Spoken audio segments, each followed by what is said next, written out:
Yes, good afternoon, everybody. So I see there's still a lot of people taking coffee and tea. Anyway, it's actually tea time, but I think we have only very short time for this session. So I like to start, actually. So my name is Arndt Höveler. I'm coming from the European Commission, the Research and Innovation Program, and I'm responsible head of unit for what is called novel medical developments. So we all do new technologies, not only advanced therapies, but also system medicine or trans-disease vaccinology or predictive toxicology, so on. So since we have very few time, I'd just like to give you a short introduction, then I say some words to the different panelists here. And we have a presentation from Timothy Alsop. It gives us a little bit the introduction really to the advanced therapy field. And then actually just maybe one question to the panel, but then we open up to you actually. The basic aim of this session would be to listen to you, what you think EMI should do in this new field. So let me start and say, just provocative maybe right from the start, a lot of people think that advanced therapies will be the new paradigm shift for new medical interventions. And I think this is at stake, so to say. The stakes are very high, but there are certainly a lot of challenges ahead of us. And I just want to mention that the Commission has made substantial efforts in the last 8 years, but even longer when you consider gene therapy, for instance. We are continuously funding gene therapy since close to 20 years now. And we are very proud of having really good results coming out now after this continuous funding, and that we have let's say, in the whole field of advanced therapies, gene therapy, cell therapy, regenerative medicine, nucleic acid methods and so on. We have invested over 400 million in the last 7, 8 years with 60 projects. This is, in general, a very active research and development field where Europe is quite strong. And we have also quite early, the Commission or the European Union has developed a regulatory framework called the Advanced Therapy Medical Product Regulation 2007, which gives us the legal framework to work inside. And the question is now, since we have developed also the national resources quite well, the whole sector, after a while, is that now the right time for IMI to move into the field? Is the large industry ready for that? Is that really the way how we should go forward? So that is actually my introductory word. So I'd like to just start with, well, I start here, Lucia Faccio. So on my right side, so we have here, Lucia is from the Fondazione Teleton in Italy. She is the director of business development, so she has all experience in the technical transfer on how to make arrangements with IP evaluation, portfolio management, and alliance negotiation, and so on. So on genetic diseases. Thank you, Lucia. Okay, first of all, thank you for inviting us here, and we are very happy to have been involved in this discussion.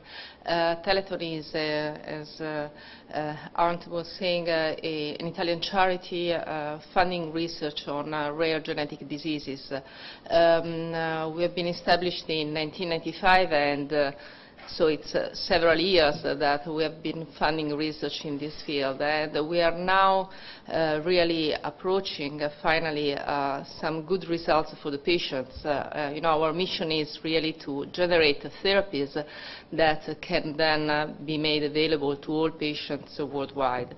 And our experience has been an experience in which we have been collaborating a lot with academic centers, like, for example, the San Raffaele Hospital, which which is collaborating with us in the management of a common institute that is called TGET, that I like to mention because it's one the institute that has been able to recently develop a gene therapy approach based on retroviral vectors and on autologous cells of patients to treat a very rare genetic disease that is an immunodeficiency that is basically bringing the kids to die because they do not have lymphocytes able to defend them from infections. And this partnership with San Raffaele brought us to make these therapies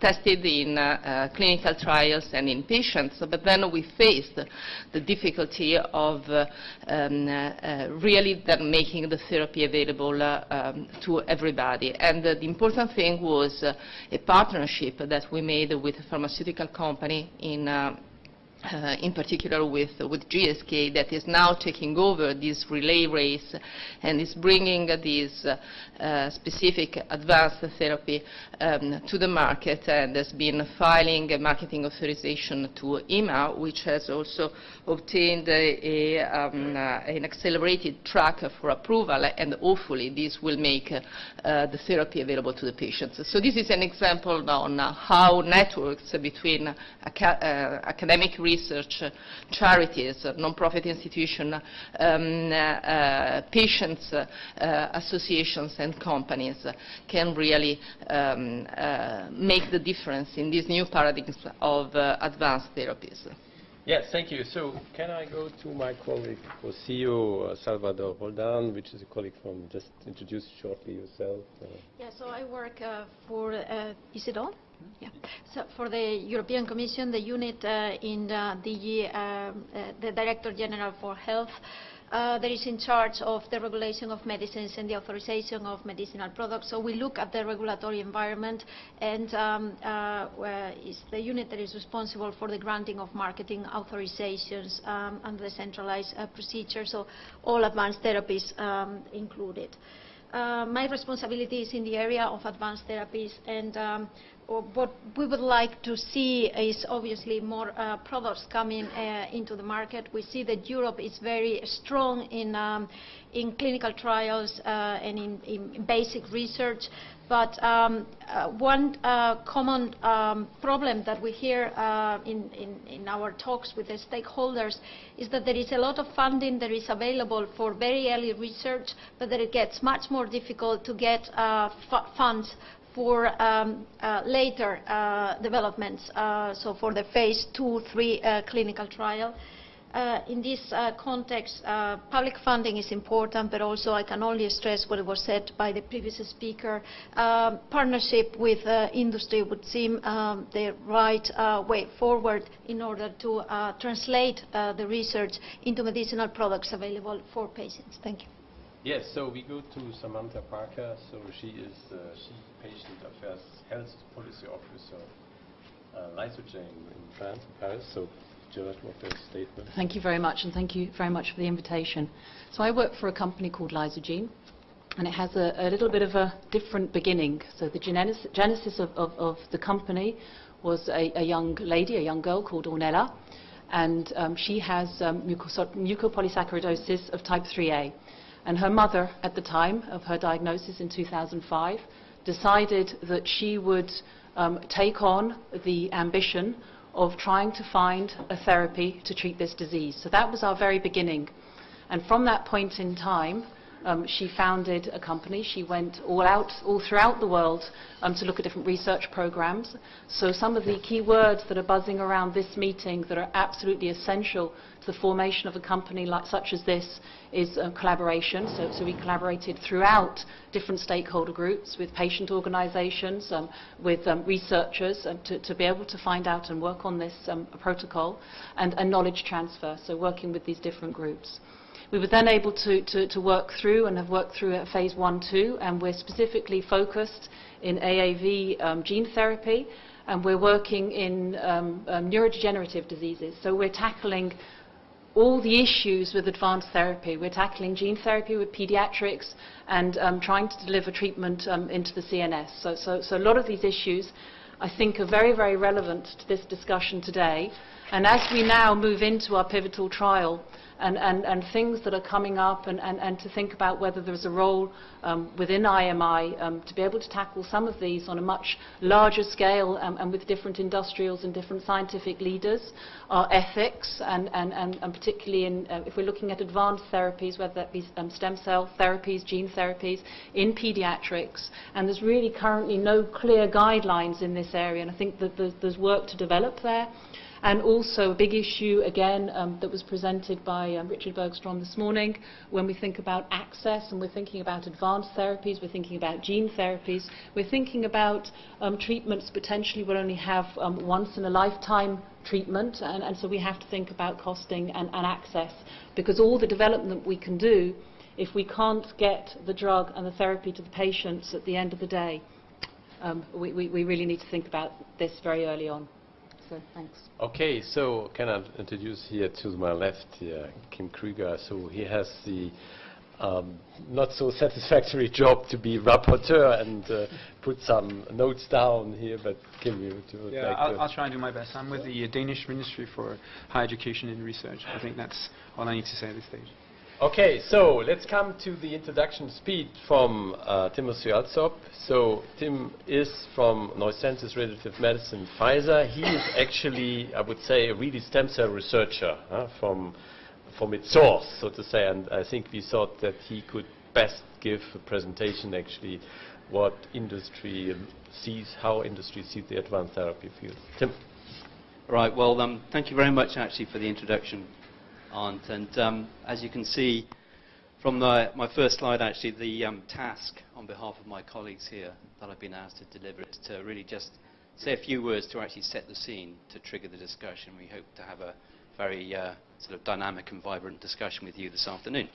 And of course, the title is Deliberate in Choice and Design, and Arndt set that up quite nicely as well. So of course, the context is that advanced therapies often are considered as advanced therapies, novel therapies to treat the complexities of diseases with the onset of age. But as we heard this morning, actually, and strong acknowledgement, actually, to the young man this morning in the way that he described his disease with respect to type 1 diabetes, it also is potentially an area where novel therapies could deliver really impactful therapies, actually, for the very young as well as the very old. So advanced therapies are coming of age, meaning a rites of passage. Is the time right at this moment in time for consideration of this sector for RMI funding? So what are advanced therapy medicinal products? So to the regulator's eye, according to this article here, and we're going to hear more about it shortly, undoubtedly, Regulation EC number 1394/2007. For human use, they are a gene therapy, a somatic cell therapy, a tissue-engineered therapy, or actually a combination product, which is a device which is an integral part of the product or added to the finished product. So what the regulators would say in terms of the active substance for a gene therapy, this would be a nucleic acid delivered in a sort of vector that would repair, fix, mutate, or delete, or correct actually a dysfunctional gene sequence. For a somatic cell therapy, here the active substance is a living cell, a complex, highly dynamic, responsive living cell. So typically the cell is then used in a context, a non-homologous context, in terms of the treatment, the therapy for patients. Tissue-engineered product, this is actually where you take a complex mixture of cells, maybe even bits of tissue, plus also devices, scaffolds, etc., matrices, to actually regenerate lost tissue function. So that's how the regulators might view it. To the developer's eye, however, we have this kind of context. So I don't know whether you just saw this appear here. So this is aspirin here. This is very small. Okay, so this is typically what a drug company like Pfizer, who I work for, is the kind of realm. It's their scope. It's the area that they work in. Of course, you have to look at it under the magnifying glass to see what it looks like, what its molecules consist of. In relative proportions, this is a recombinant antibody. This is a therapeutic protein, which is more complex. So what about the next example, of course, you can see where this conversation is going here. A viral vector with a payload actually looks something like that, and that's just a quarter of the size in terms of relative proportions, right? So this is, I think, a first illustration of not only the complexity of what's afoot with respect to advanced medicinal products, but then also the sophistication in terms of what developers are looking at. If you were to consider a therapeutic cell in terms of relative proportion, it would probably be the size of this hotel. And if you think about an engineered product, it probably would be in relative size, the size of Brussels is my guess, something like that. So, you know, these are, in a way, highly interesting areas and products to work with, but obviously highly complex. And the complexity is when you're making them and you're preparing them for patients, how you actually wrestle to the ground that complexity, again, because these are living products and they respond to anything that you expose to them to when you're manipulating them or manufacturing them. So living cells equals complex pharmaceuticals. So huge challenge, but huge potential. So this is how, of course, patients might view the area. Huge potential. High expectations, but huge potential. Okay, so what are the current research challenges limiting patient availability to ATMPs? This is, you know, off the top of my head, this is my top 4 challenge areas. It may be something different for other people, but this is what I selected. So selecting the right treatment stage for patients. This is going to be critical, I think. Manufacturing these living products. How you actually analyze how you're manufacturing them. In particular, how you're demonstrating that you have consistency of product features in them that reflect the therapeutic area or the therapeutic effect that you want to deliver, and actually how you can use those analytics over time through the production cycle and the whole development cycle of a living therapy, how you can actually use those analytics to actually demonstrate to the regulators and to others, of course, that you have a consistent way of making them. And then finally, healthcare system uptake.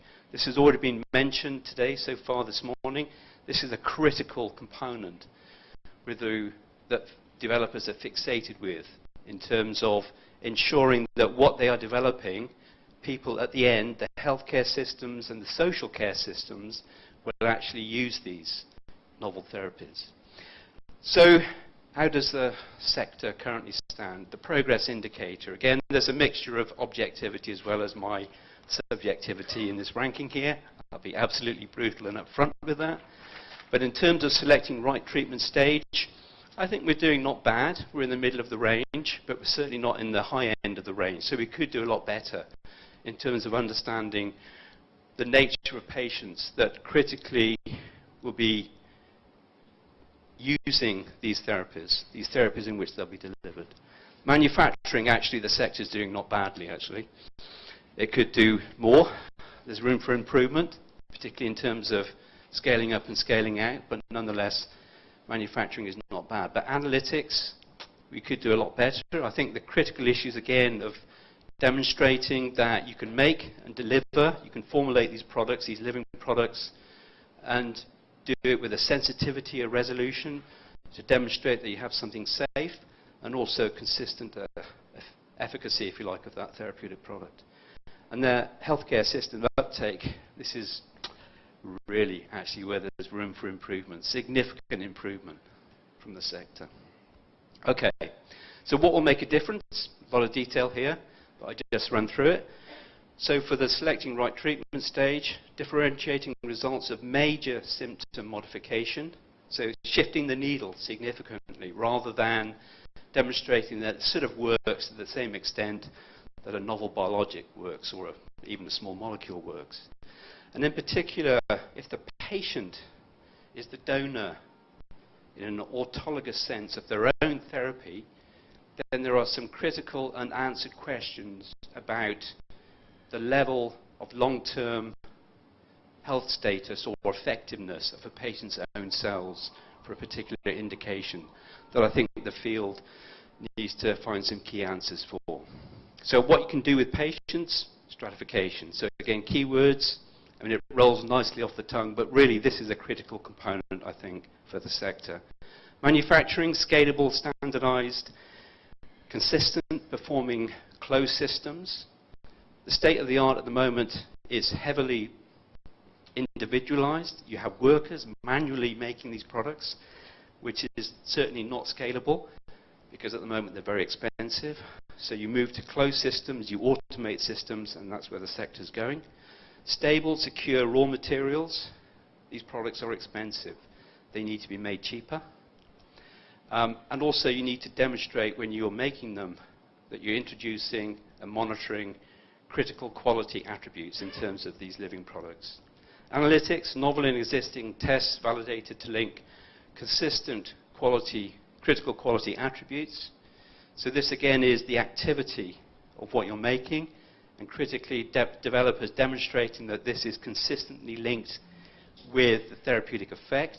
We'll go into this a bit in the next slide. And to do this actually throughout the whole product cycle. And then finally, robust clinical data sets from randomized clinical trials.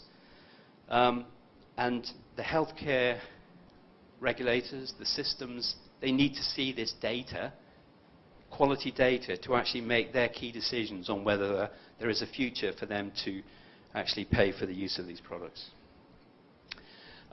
However, things are very bright actually, because there is a tremendous amount of vibrancy and dynamism currently in the pharmaceutical industry, with particular focus on one particular area. So I've just listed it here, engineered immune cell therapies. And I think what was transformational maybe 2 years ago for this was when the first developers demonstrated that you could really shift that needle in terms of therapeutic effect. So in particular studies, and again I'm summarizing here, response rates from patients of in excess of 85%.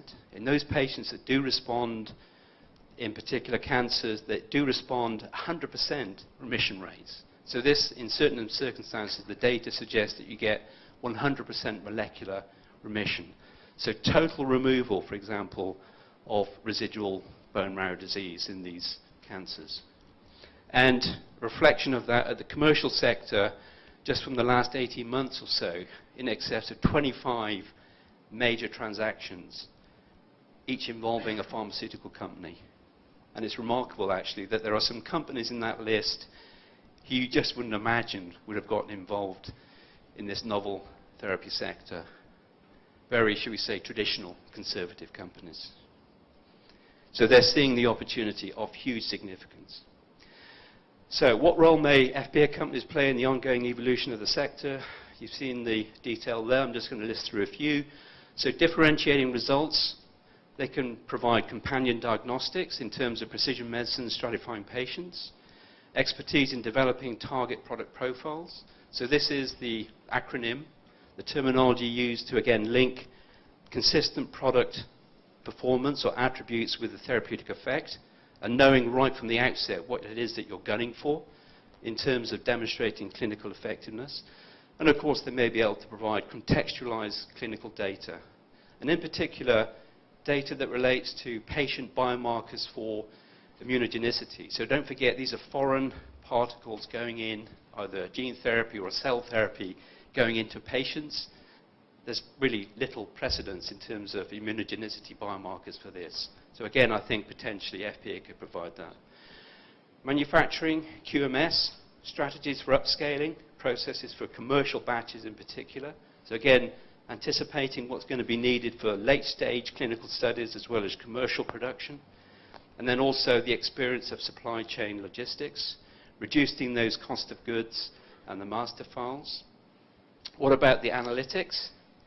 Well, critically for gene therapy, it's demonstrating ongoing verification of replication incompetence. If you're using a viral vector to deliver the payload, you need to demonstrate to regulators that these are going to be safe. They're not going to sort of run out of control, replicate in patients. Detection of extraneous nucleic acids. So again, the payload and only the payload and nothing more. Potency assays, critically for cell therapies.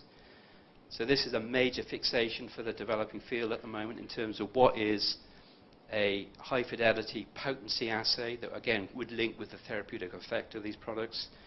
Sterility.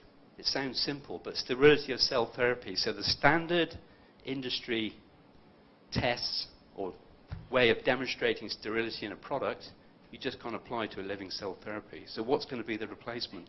And at the moment, there's a lot of intense activity, but no clear answer. And then also comparability of batches of living product. Right? So not only batches of a single product raw material made from a bank, but comparability across banks even. So, you know, a qualified donor that's been used to make a bank of cells, potentially they wouldn't be able to treat every patient in the world. So you're going to need to demonstrate comparability across different raw materials made from different banks. How else? Moving other medicinal products from research into late-stage clinical studies and finally to market approval.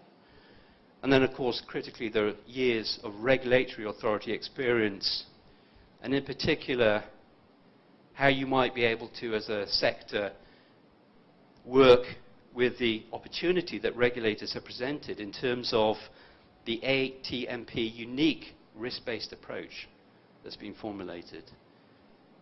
And although, you know, many pharma companies themselves are actually getting to grips with this, in collection with their years of experience of doing it for small molecules, you can imagine that they could deliver a lot to the table. So experience, expertise, R&D transactions, and of course in-kind contributions. And finally, of course, no IMI talk wouldn't be complete without some kind of network model. So here's my network model. Here's the IMI ecosystem. So the whole sector approach, you see the, well, of course, they're not on the margin, they're not marginalized, but the hubs that relate to cell therapy, gene therapy, engineered tissue. I think if you look at the platforms, then again, just extrapolating from what I've described, we have in there potency assays, we have training. Again, skills, I think, is going to be critical in terms of maintaining and sustaining this new sector area. Preclinical safety, I've talked about analyticals for identity, purity, yield, function. Health economics and market access, these are going to be critical for pharma in particular to be involved, and clinical data and cell banks. So there are key roles to play for existing projects, either Horizon 2020 as well as existing IMI projects in this ecosystem. The project that I'm particularly leading, called EBIS, is on the banking of research-grade induced pluripotent stem cells. But what we're developing in terms of know-how, platforms, standard procedures, I think will hold the European community in good stead when it chooses to make clinical-grade induced pluripotent stem cell banks.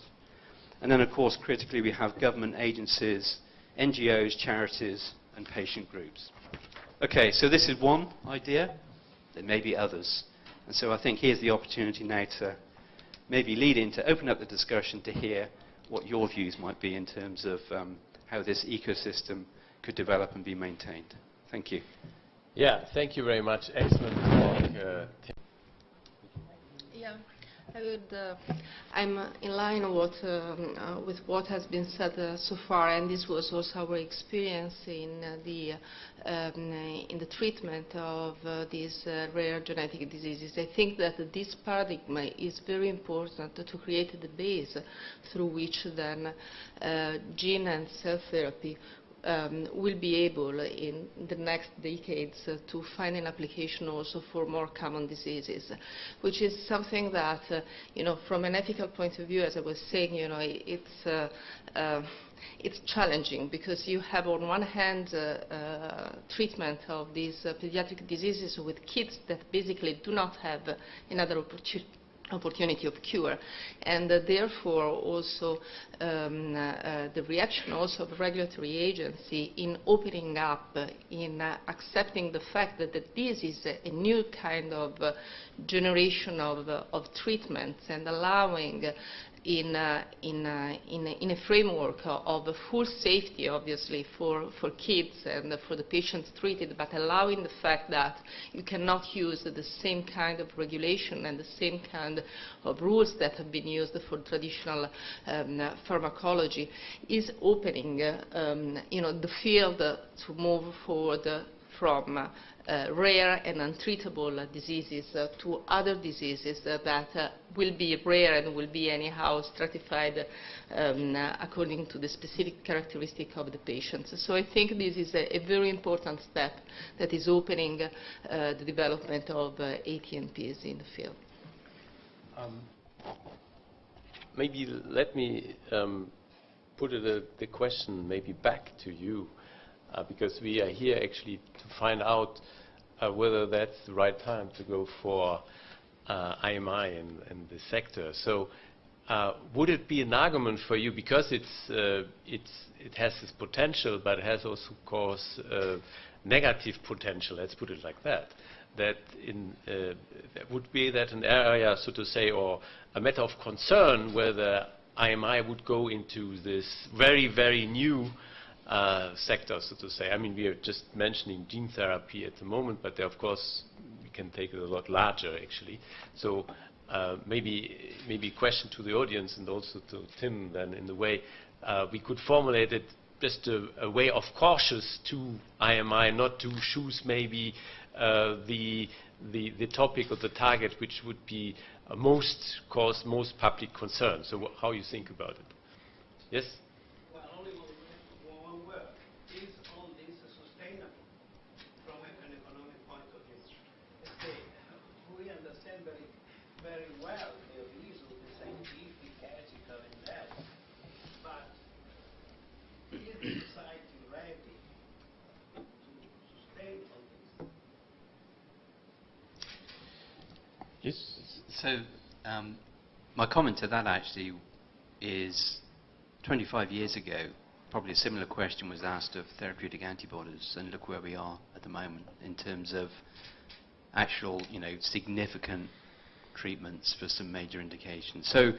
So you could look at it and ask that question, but of course you could also say, let's be part of it, right? And let's just say we don't have all the answers to the key questions at this moment in time, but that's the very nature of doing research, that you go along that journey as a community to look to try and find answers to those issues. And, at the end of the day, you may discover that there's no major sustainability features associated with it, but you've collected the data along the way. Let's hope that that's not the case, anyway. Yeah, but the example that you give, of course, historically has been demonstrated with the evolution of the monoclonal inhibitors. Now you can see very well that the 40% of the revenue for the industry is at the moment based on the data from the monoclonal antibodies. But more and more they will be cheaper, as well as the genetic testing will be cheaper. Now with $100, I suppose, you can get testing. So, and also what it is interesting is the fact that certain methods, there will be also an evolution, an industrial evolution, because certain companies now know to develop, for instance, certain kind of products, like electronics, will become life sciences. Take Samsung, for instance, that has already an application at the EMA. Take, I don't know, other companies that I have heard, particularly in the Far East, as well as also take Google with the joint venture of Calico, where they have hired all the workers of Genentech. So you see, there is a lot of changes, it's true. And certainly this is positive, because, and certainly also you should stress the fact that what we have shown scientifically now, it is, as usual, at the beginning very complex, very complicated, but it becomes over a series of steps, probably most simplified. So also this factor should be bear in mind. Nonetheless, the bottom line is that now, if you have a certain kind of disease, and you also look at these therapies, you have to give a lot of money. Is it that sustainable for the payers? Is the society able to sustain that? Well, let's come back maybe to this question. It's an interesting one. It's actually the key question, actually. But I mean, I would like to listen here to my panelists of some of the responses you might give. So, who would like to? You want me to? Yeah, say something. I mean, I have also some response. I think it's like everything. It's the whole market access, and I don't think it's just appropriate to gene therapies and advanced therapies, but it's throughout the whole system. And each, as we're seeing today, everything's going to be looked at on a case-by-case basis. So therefore, you're going to look at your therapy and what it's bringing to the patient, whether it's going to be curative or whether you're going to have some other types of differences, and what stages of diseases. And health technology assessment bodies are going to decide, basically, yeah. So in that sense, in answer to your question, we will be sustainable ultimately. The question then can be reversed. Is the companies, the scientists, the investment up front, we don't know until we get there. All we can do, and this is something that we're currently doing, is have this discussion very, very early on. Obviously, we don't know in any part of clinical development, even in preclinical, whether our drug's going to work the way we want it to, but that's the same for everything. But we do need to have that dialogue very early on, and way before the pivotal trial, so that things are designed properly. And then the investigation for research on these activities should be collaborative.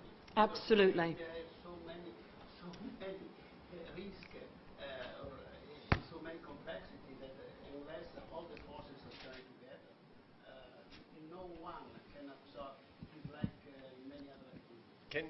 Yes, okay. Just one question. Is there a way to work right from the beginning with the HTA, for instance, while designing a vector, while looking at the first results of your experience? How do you integrate the, the HTA in the whole picture to make sure that at the end you get to, the market authorization and all the, and make sure that this will be reimbursed? I mean, we saw the example that Tim just shown on the T-cell car, okay, and so this shows that it is working in a particular area. How this will be, treated by the HTA bodies, when, and is there a scheme that should be followed somewhere that will facilitate this for each particular?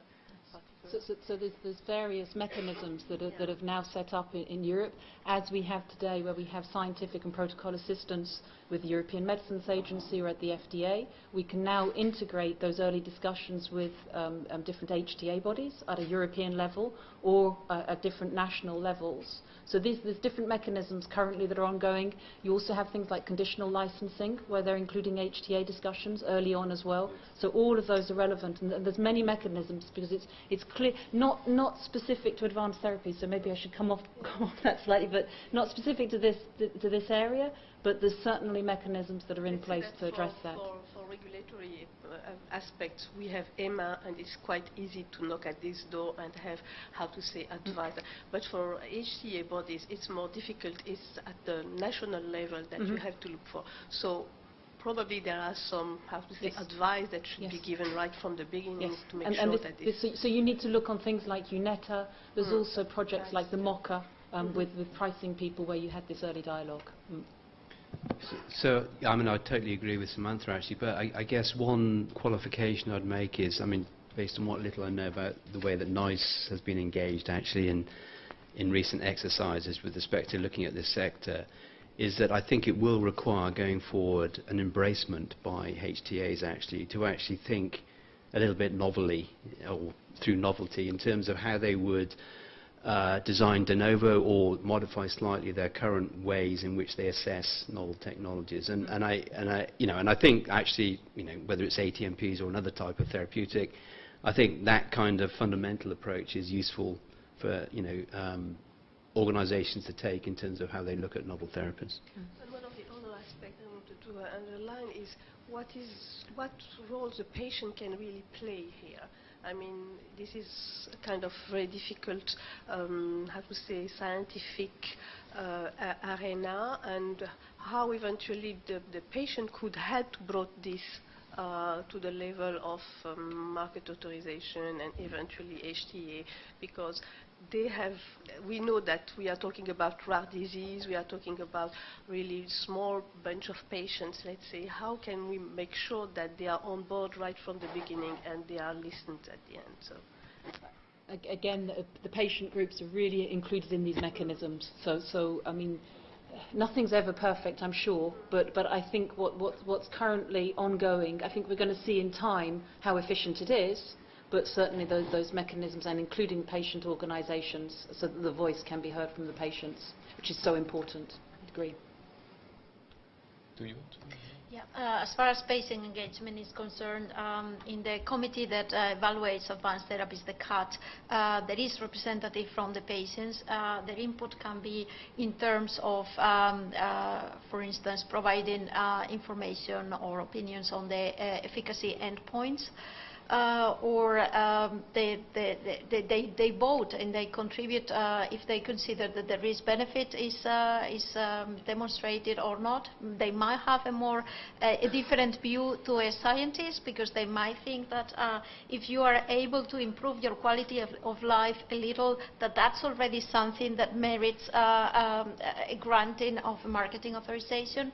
In terms of payment, this is a competence of the member states, but especially in the field of rare diseases, it is well known that there is quite a good lobby from patient organizations that are pushing the healthcare systems to take on board some of these treatments, even if some of them might be very expensive. And they might be very expensive not because they are specifically advanced therapies, but because when you developed a medicinal product for a few patients, that necessarily is going to be more costly than when you develop a blockbuster that is going to treat millions.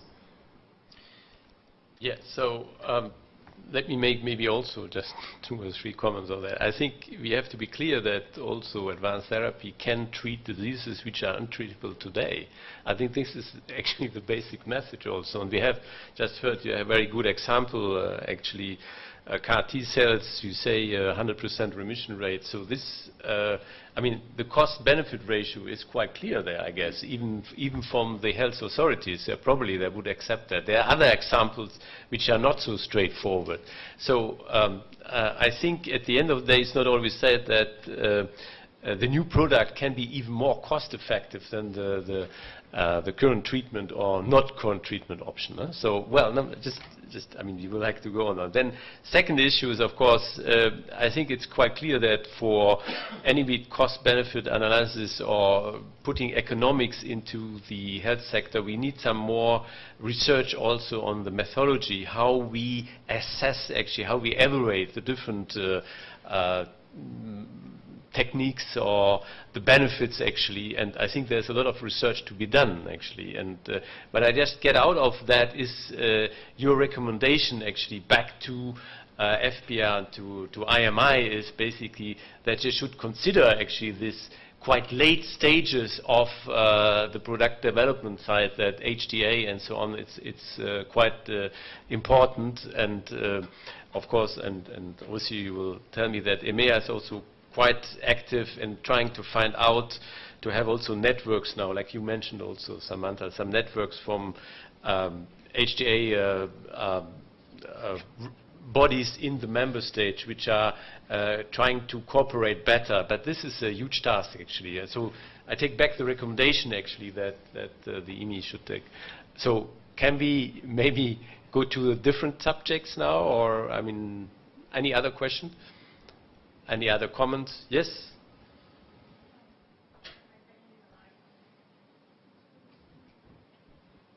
Hello, this is Magda Papadakis from Innovate UK.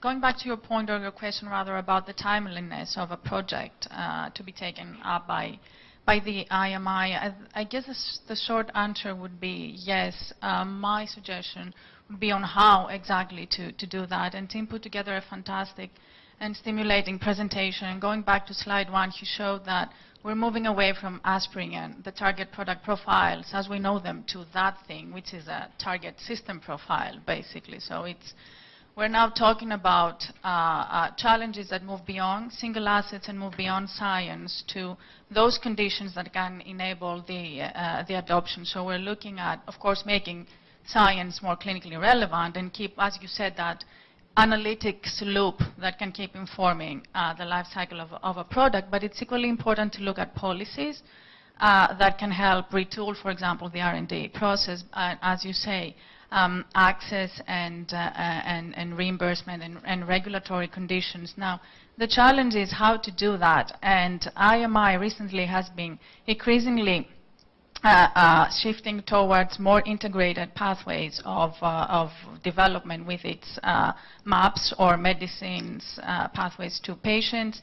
And there are also global paradigms taking place with UK's early access to medicine, the US advanced breakthrough. So it's interesting to use or encourage IMI to adopt the HMPs and stem cell or gene therapies as a case study in these more integrative pathways that is putting together. Because it's ultimately that level of collaborative, multi-stakeholder approach that can be done only through a platform with the muscle, the financial, and the collaborative, as well as the neutral intermediary platform that the IMI provides. So I would see that as a very timely and very adept example to be adopted now. Yes, so again, I totally agree with that, actually. And I think there's also the opportunity, perhaps in a kind of IMI context, for collaborators to look across modalities, actually, to do that strict comparison, which, you wouldn't have any other type of mechanism or vehicle to actually do that analysis with, unless you do it on a kind of individual developer by developer basis. So actually considering a kind of individual TA and then look at, cross-cutting modalities, to actually almost definitively provide the answers as to whether something is going to be far superior clinically compared with another therapy. Yeah, and without wanting to elaborate too much on the point, even Magda Schlibu showed that. Well, she had two parallel streams, one per TA, and second looking at this cross-cutting system, let's say, wide enablers that are relevant to all TAs and all types of assets. So, there is a will, obviously. Yeah, well, I suppose it's a different way of slicing the pizza, different way of looking at that. Which, again, I think that, if one embraces the idea that this is something to do, then I think there are some creative ways in which you could think about how to do that kind of matrix assessment. You want to have a comment on that? No? Other questions or comments on... yes? Yeah, so I guess I concur with my previous person that I would endorse that IMI would take up such a subject. The one thing that I seem to miss on this slide or the next one is it's not only the therapeutic part that's, I guess, part of these types of therapies, but there's also a technology part in it. And I think it's essential that if you want to pick it up, you already start involving those technology companies at the start as well. And that brings me to the next comment, is what I would advise maybe is that to really, to be able to pick it up is try to avoid that IMI is too closely linked to pharma. And of course there is a link, and there should be a link, but make it clear that other types of companies are actively involved, are really appreciated to be part of it as well. It's not only a pharma party, but it's broader than that. Because then only you can take on the technology companies on board, and then only you can really make a next step also in this area, I think. But if I may, it's exactly what IMI 2 is about. So but I agree. It's already opening up. But please remember, we as TR Pharma are talking to a lot of companies, both within the pharma but also medtech companies, and we do know from our discussions that the non-pharma companies are still looking somewhat suspicious to IMI. I know that it's not necessary. I know that there is a true ambition to make it broader, but I think, on the other hand, that we should also be realistic and realize that there is still that skepticism, suspicion. I think it's a very important comment you make. So, say, opening up all the technology areas which are there, and definitely, I think advanced therapies is also thinking about not only one technology, which you need a lot of different technologies type. So, I think just concretely, probably you were thinking about medtech, but even maybe other industries which are quite important, actually. Yeah? Imaging industry also quite relevant for that, or others. Yes. So I think you all agree with that, I think, no? I mean, yeah. I mean, maybe. Yeah, absolutely. Even for the manufacturing part, for example, of these ATMPs, that as Tim was anticipating in his presentation, there is definitely a need for upscaling and for broadening also opportunities within the European US territory of facilities able to provide for production and for manipulations of cell or genes or gene therapy or tissues. So definitely this is an example of a platform area where you could find applications for different ATMPs, and on which there is a common interest of both companies, pharmaceutical companies providing the services, and hospitals providing the care, for example, and providing the treatment, and new SMEs or academias developing new treatments. So this is definitely, for example, an area where we need to consolidate what has been done on a spot basis at the moment. And this obviously has also implications for quality assays for release of materials and so on. So I think that this is an area in which I think IMI could give a great contribution. Yes, so. Well, just a brief remark. I mean, I'm Pim de Boer from the Netherlands, so I fully agree, and also to embark on your remark and the remark from TI Pharma. Of course, healthcare involves more than only drug treatment. It also involves care, healthcare provided by different care providers, the aftercare, diagnostics. So it's a complete gamma of things that are related. And will IMI be involved in that part too? A multidisciplinary approach of healthcare? So, I mean, as you understand, you would like that IMI would go into that direction, or I mean? Well, at the moment I'm involved in one of the IMI projects, Sprinty, which is on frailty in elderly people, and it not only involves drug treatment. Mainly, it doesn't involve drug treatment, but rather it addresses physical activity and other kind of nutritional advices, etc. So it is already there. So healthcare is involved in the whole gamma of treatment of people. And I think that IMI2 is also up to that part. Well, I mean, I'm not speaking for IMI here, but I mean, I'm just so we're trying to figure out whether advanced therapies would be a nice field for IMI to go into. I'm not excluding what you're saying, but the question is that the priority now? Or, I mean, we have heard there is, of course, some issues of reimbursement, or trying to find the value of a new treatment, and probably you're right that you have, in this aspect, you have to take care about also other aspects of public health considerations and so on.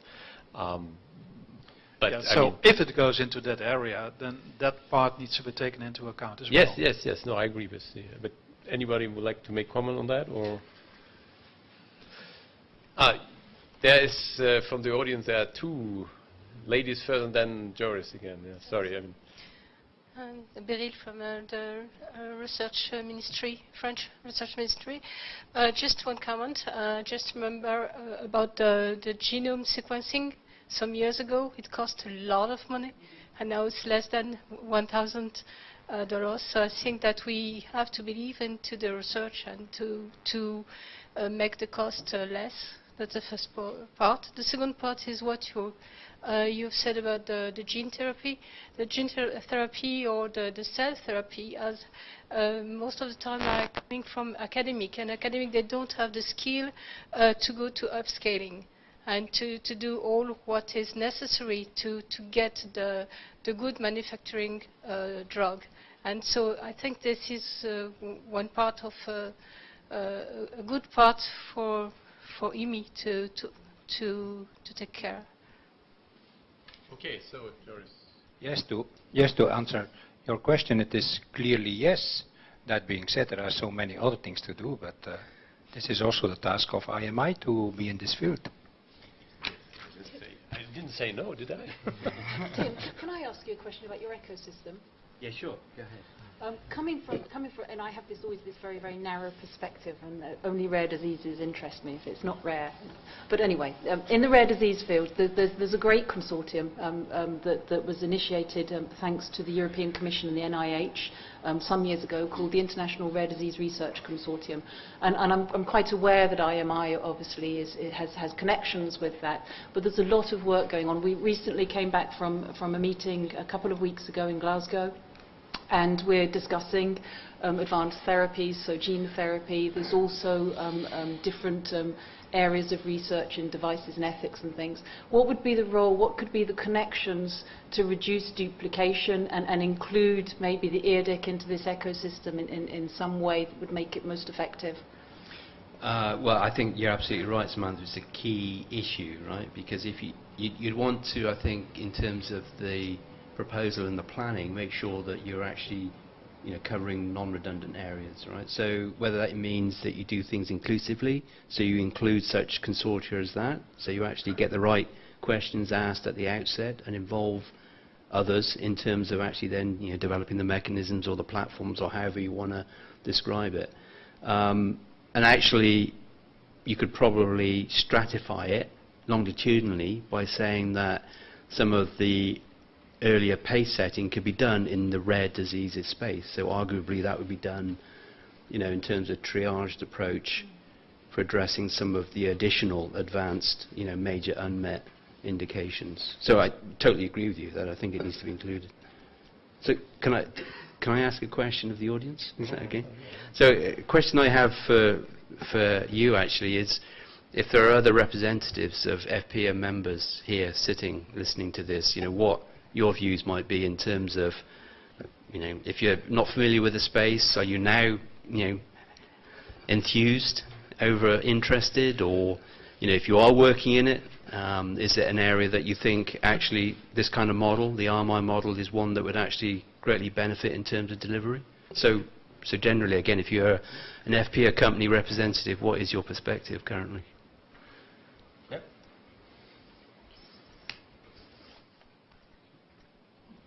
Thank you.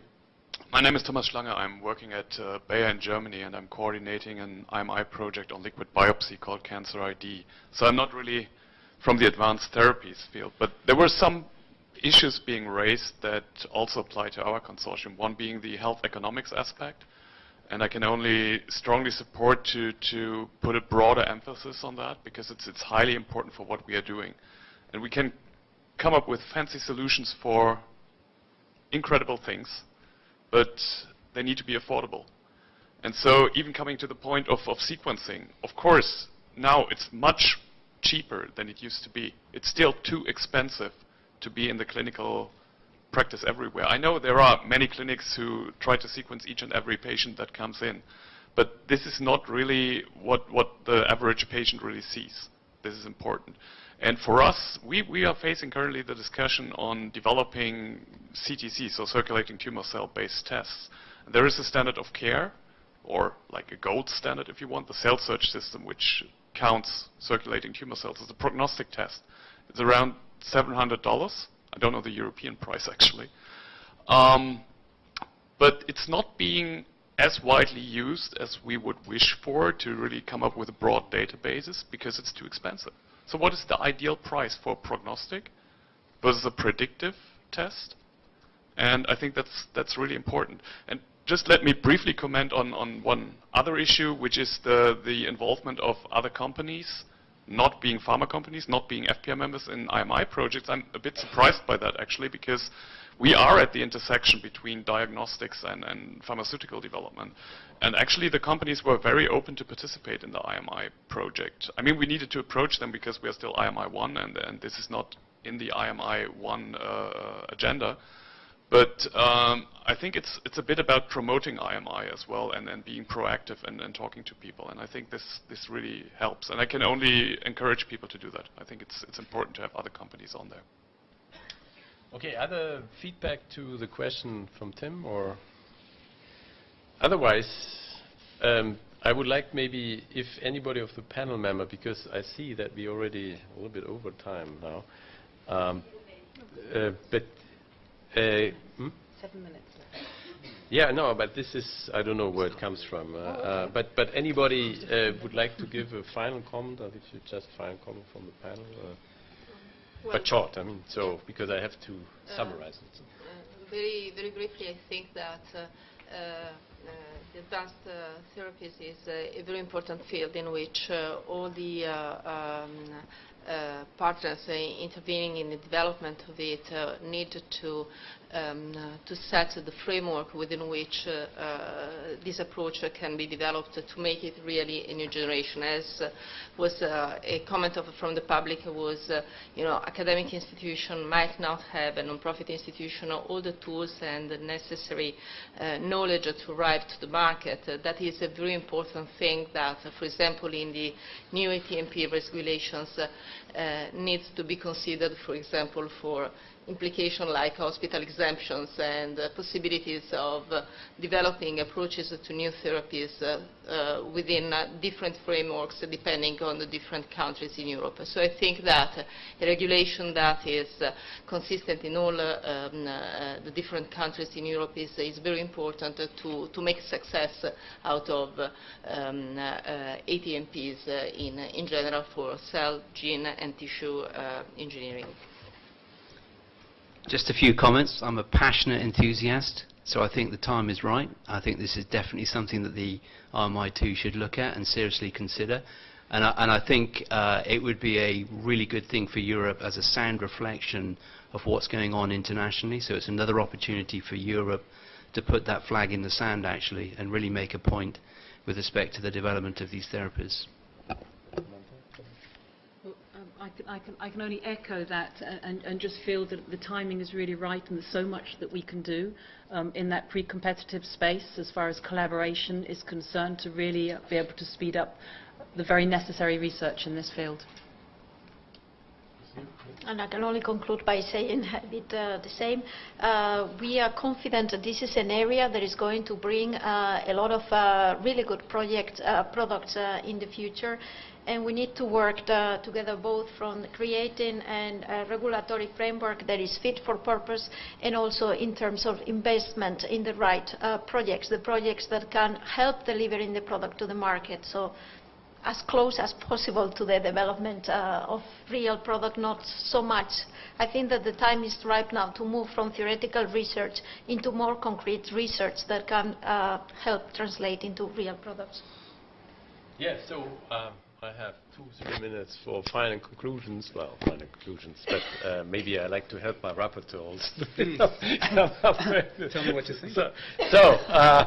I think General was quite enthusiastic here by this groups here that they say that EMI would be the right forum to push advanced therapies in really more into the application line. There were several concerns, of course, mentioned here quite clearly that we have to take into account specifically ATH assessment, or let's say cost-benefit analysis reimbursement issued right from the start, and there's probably different ways of doing that. There's also the concern that we need to be open to other industrial sectors. Clearly, that is a clear message which is maybe not so much known yet in the scientific community, especially from the other industrial sectors, which need to be more encouraged to participate here, and that because we have a so multidisciplinary area here with advanced therapies, completely new in a certain way, that we need also to go maybe more out from IMI into the different other sectors.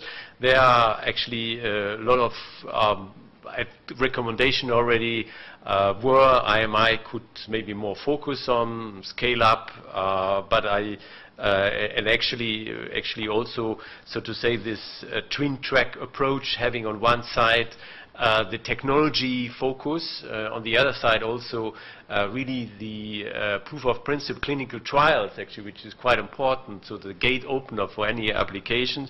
So this two-track approach quite important.